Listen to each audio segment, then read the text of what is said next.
Good morning and welcome back to the One Celtic Fans View this morning. It's going to be an interesting video, this one, so make sure that you do watch it till the end, as there is quite a lot to talk about this morning. First of all, we're going to head over to the Peter Lawwell Book of Marketing and his favourite. It seems that Brendan Rodgers is planning crunch talks with Daisen Maeda after the Japanese ace revealed that he was on the brink of quitting Celtic. This has been released by Celtic. I was made aware on deadline day that Daisen Maeda, his locker had been empty for around about 4 days at Lennox Town. People knew inside it wasn't a shock that Daisen was going to be sold. People knew within the dressing room, the manager knew, and it didn't happen. For a publication to come out and say that they're going to have sit-down talks is it's all showboating, and it's all putting it out there to try and make Brendan Rodgers look bad and say that there's a big split between Brendan and the players. Maeda, who's 2 years left to run on his contract, is due at Lennox Town training headquarters today, following coming back from international duty. But we all know this. It's nothing new.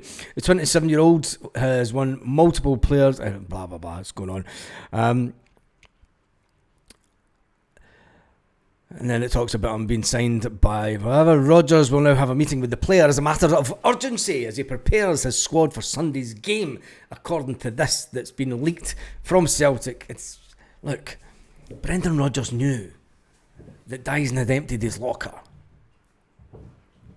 Brendan Rodgers would have known that Daisen was going to get sold. Just the exact same way that he knew that Kyogo was up for sale. There is a game going on, and I've said it for a long time now. There's a power struggle going on at Celtic. And let's get to the meeting from last night. And I'm sad to say that the Celtic board this morning will not be scared. Let's go through what is public knowledge. And this is a WhatsApp that's been widely distributed. The meeting was chaired last night by Paul John Dykes of the Celtic State of Mind, Eddie Toner of the Celtic Trust and Drumchapel CSC, and Mac from the Green Brigade. First part of the meeting was an open letter talking about the percentages and actions. I'll go into all that in a moment. Second part was the coming together, agreeing the next steps and actions to be decided on a committee to drive. Now, I think I'll leave what I personally think to a video for people on the membership on this channel, because I don't want. I'll tell you anyway. The Celtic Supporters Association took the lead. Not the Green Brigade, not the Celtic Trust. The Celtic Supporters Association took the lead with a vote of no confidence. The result from over 40,000 surveys in the past 3 days, 99% of people, and I'll get the document out, wait 2 seconds, because I have the document from last night that was put up by on the chat. So the fan action survey, the survey was designed specifically to aid the conversation for tonight's meeting and giving attendees a sense of feeling the board and a broad selection of Celtic fans, and there were over 90 people on the Zoom call last night, and I noticed quite a lot of buses that I recognised, quite a lot of names that I recognised as well on the Zoom call. Big shout out to them. Big shout out to Ryan118, who was at the meeting in person, for putting his point across, and I'll come out to all that in just a second. Potential objectives. Do you endorse a vote of no confidence in the Celtic PLC? Out of the 38,832 responses was 99.4% yes, that they want a vote of no confidence. Well, they've already got that from all the organisations. And then there was the potential endorsements of removal of Michael Nicholson, Chris Mackay and Peter Lawwell as an objective. Now, the Celtic board will know that they won't be too worried about this, because it means absolutely nothing but it is a long-term objective. Michael Nicholson got 99.3% vote of yes. Chris Mackay got 98.5%, and Peter Lawwell got 98.8%. So, would you endorse the call for an implement of a fan advisory board at Celtic FC? 99% said yes. Would you endorse the idea of a democratic fan body? 99% said yes. And this is where it gets interesting. And I've always said, I could have closed, I'll be honest with you. I could have closed my eyes last night and listened from the WhatsApp, from the Zoom call, and it could have been a meeting at the Celtic Supporters Association Club 10 years ago. That's just the honesty of the meeting last night. Apart from the chairman and who was at the meeting, I could have closed my eyes and it was the exact same people doing the exact same talking as what would have happened 10 years ago. And for me, that was sad. For me, it was sad. When it comes to the home ticket cup scheme, there have been a number of people saying that was the way to go. I always knew that there are a number of buses, and one of the first buses to put an objection in was the Govern Emerald bus. Fantastic bus. Go to a lot of away games. I know the buses that carry big numbers to away games, and that is where they will not want to come out the home ticket cup scheme, because they're the ones that take big buses to Hampden. They're the ones that take big buses to away games. You know, they're the buses that it's the life and blood of Celtic Football Club. And I know there was a lot of other buses on there that are of the same thinking. Martin, it's not as easy as that. And let me just go on.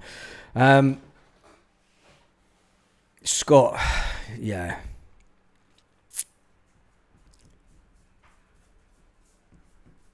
Scott's just taking it right out, man. He's, yeah. Scott's in the know. Personally, I was disappointed to come to the end of the meeting. There is going to be a course of action that will be taken by people that were in attendance last night, and that will filter down to there will be a course of action taken this weekend. I'm not going to say what it is in public because it then takes away from the course of action. And I did try and get my point across with a complete ban on merchandise for all Celtic merchandise, because I think that the only way that you're going to get this board to listen is an immediate hit in the pocket. I understand and I get why people do not want to come off the home ticket cup scheme. We do not want this to affect the team. We do not want to boycott games. There has to be other ways that we get to the board, and the people at the committee and the people at the meeting last night in the room decided on one course of action. Is it the right course of action? I'm going to be honest with you, and I'm always honest on this channel. I'm seeing splits already. I'm seeing splits in the way forward already, and the board won't be worried. I'm just going to be honest with you. It's the way that I've always been on this channel. Whilst I fully agree and back protests that are coming to the club, I felt that the ultimate and immediate way to get to this board is not going to, the way that they're going, it's not going to hurt them. It's not going to hurt them at all. And for me, that was a little bit disappointing. They were talking about potential actions. Obviously, the big one that everyone knows about was the withdrawal from the home ticket cup scheme. Now, you can still go to games. And listen, the home ticket cup scheme withdrawal is all about Celtic having the ability to draw big chunks of cash out of people's banks when they decide. You still have the option to buy your ticket for the game, for the Europa games and the cup games. But being on the home ticket cup scheme, I know a lot of guys that have been on it for the best part of 20 odd years since it was set up. Do you know the guaranteed tickets for Hampden if you're in? You know, it used to be the case if you're on the home ticket cup scheme, you were pretty much guaranteed a ticket for any quarter, semi-finals, and then finals, and that's why you were on the home ticket cup scheme. I get why buses will not want to go down that road. I get because it has an effect on buses. It has effect on membership. It has effect on people having ability to get tickets for games, and it's hard enough running buses. It's hard enough to run a Celtic supporters bus and keep the numbers up. When the buses are going great, when the team's going great, it's fantastic. It's the home cup ticket scheme. Yeah, I know it's the home cup ticket scheme, but it gets you pretty much on the waiting list. I know how it works, mate. I know how it works. The home ticket cup scheme. I was part of it for 20 years. So anyway, and then there's various other protests that have been put and that were agreed on last night. Will the protests work? The way that they want to go down, the road that they want to go down is a long-term strategy. But I think that we need to go in with an immediate impact, personally. And there isn't that immediate impact. There will be an immediate impact, and it will get people talking. And, you know, if they want to run it, Ian, you've got it right. Celtic are a well-oiled machine. I fear there's not much we can do to change this board. If you want to run it like a political campaign, then fine. That's all fine by me. Political campaigns in this country are a disaster. Running it like an old Labour campaign is a disaster for me, personally.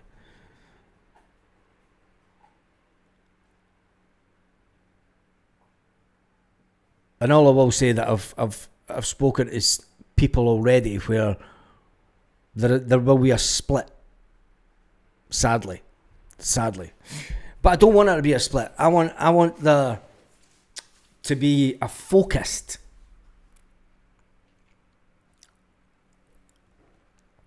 There isn't a focused agenda.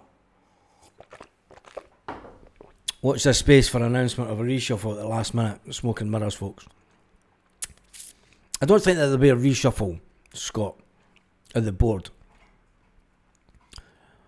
And I'll be honest, after the meeting last night, the board will sit back and go, same old. We'll ride the wave of this one. We'll ride the wave of it. They've rode the wave of it before with the exact same people. And I just think that there's been a big missed opportunity to grab the bull by the horns. You're saying you can't change the board, only Celtic can change the board. Yes, and there was a talk last night about trying to get the 5%. Trying to get 5% worth of shares, that equates to, wait till I get my notes, equates to around about £8 million worth of shares. There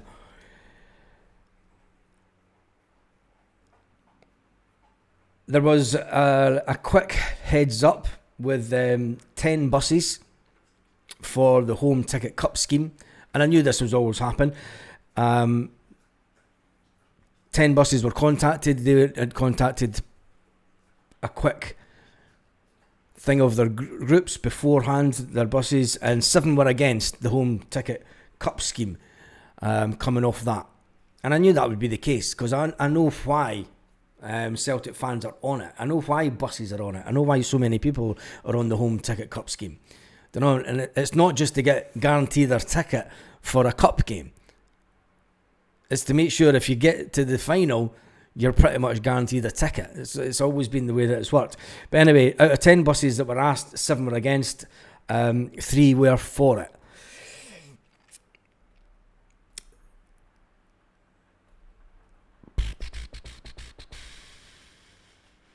There was a vote in the room and a vote online about the way forward for a protest this weekend, and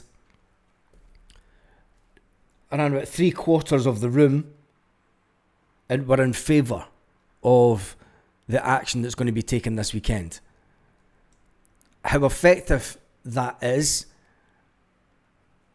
the easiest way to look at it, if you all remember the game up in Perth years ago, when it was, I think it was a 6 o'clock kickoff, and the Green Brigade threw the balls onto the pitch about 5 minutes after the game started. Threw about 30 or 40 balls over from the corner onto the pitch. And it got the attention of Sky. And it got the attention of the media. It didn't achieve anything. It's all forgotten about. It is all forgotten about. You know, and there has to be a concerted effort. And I just feel personally, having had WhatsApp conversations this morning, and knowing some of the buses that are already that are involved, and I know that there will be reservations. So when you go on to the people that were running the meeting, John Paul Dykes, Celtic State of Mind, Eddie Toner, the Celtic Trust, there were discussions from the Paul Abrams CSC, the Irish Association was there. They made their point over the meeting on the Friday, challenged the board of the lack of false promises. This doesn't come down to just the game in Kazakhstan. This doesn't come down to this window. What we're talking about here is, and what we're trying to get across to Celtic, is years upon years upon years of neglect, of Celtic not being able to invest at the right times. The amount of times that we've tried to qualify for the Champions League and not, due to the fact that the club tries to keep money back to see if they can get the right players in after they qualify for the Champions League. This isn't a decision that was made just over this transfer window. The way this all got here, we all got to the point that we were because of a continual by this board to fail its own objectives. Now the Bishop Emerald Bus says that 56 of their members on the Home Tickets Cup scheme, there's only 4 now. A lot of them won't be buying Europa League package tickets, but Celtic will just sell on the whole tickets. The Yoker John Casey CSC, short term, we should be trying to force the 3 people in question on the thumbnail out of Celtic.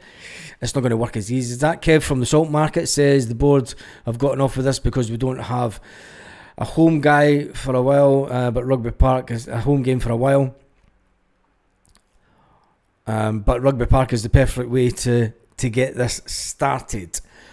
Paul from the Celtic Trust and Fans Against Criminalisation. We need to keep the unity, he said. Something on Sunday to show the board that is important. Something large like the home cup ticket scheme splits unity, and it does. It should be an individual decision, and no one judging that decision. And if there is to be some kind of protest at the ground, and people do walk past the protest and go, fuck it, I'm going into the game, which you will do, there is to be no finger pointing at these people. But anyway, let's keep driving for high percentages, wanting change longer term. If we can force change on the board, whoever comes in will know that we'll have a passionate fan base.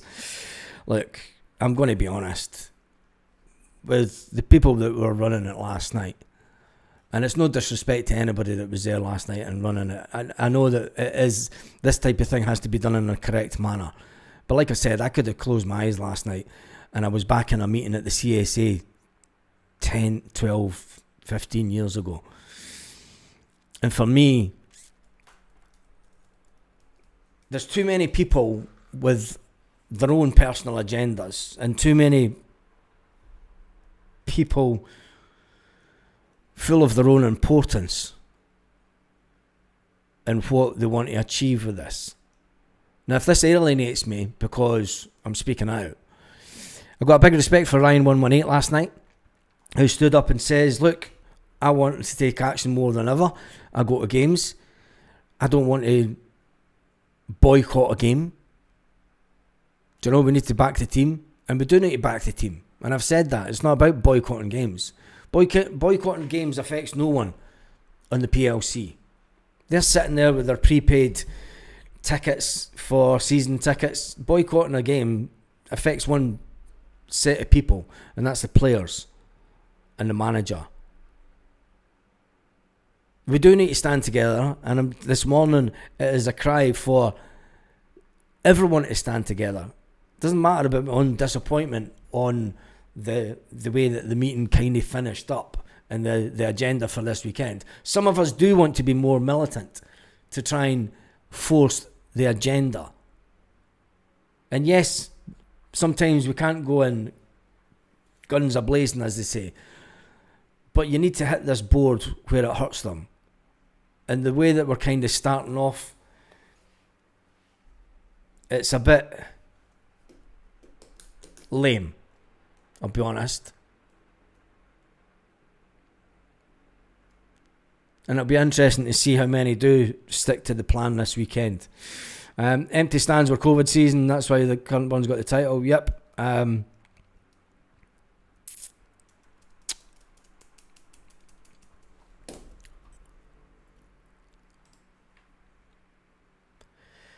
So anyway, that's that this morning. Celtic news-wise, the press conference will be interesting tomorrow with the Celtic, because there will be a journalist that posted last Saturday a lot of information about the fact that Brendan Rodgers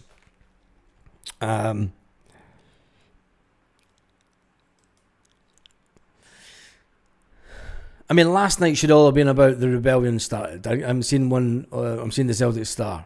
Last night, the Celtic rebellion officially started, and it's aimed to force change. Yeah, it did. Oh, it's written by somebody that wasn't there.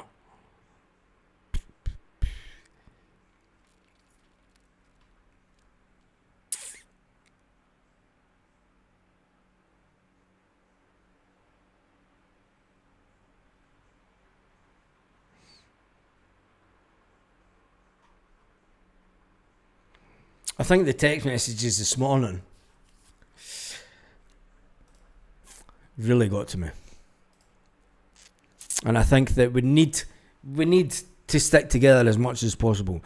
For me personally, if we are to go together, my shout is to everyone is do not boycott games. Do not boycott the team. Boycott the boards. And my action, starting today, for every single person connected to Celtic, the only way that you're going to stop this board and make them think and have a rethink is by stop buying merchandise. When we go to Celtic Park, buy nothing inside Celtic Park. Go to the snack vans outside and fill your bellies full of gumph before you go into the ground. Hit them in the pocket. It's only when you hit them in the pocket. Do you know, and yes, you can demonstrate inside the ground and there's various ways, but this board are long enough in the tooth to know that, do you know what, fucking a few banners, who cares?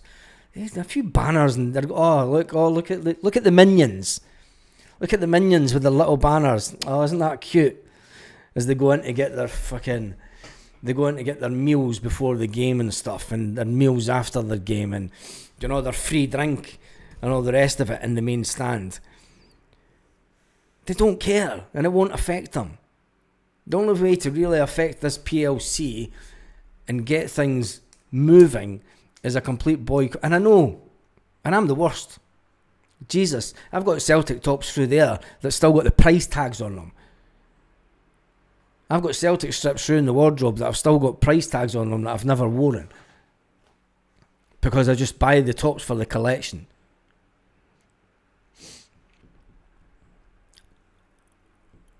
It's around about 30 years worth of football tops that are in pristine condition in the wardrobe. And my missus says that I need the wardrobe just for my Celtic gear.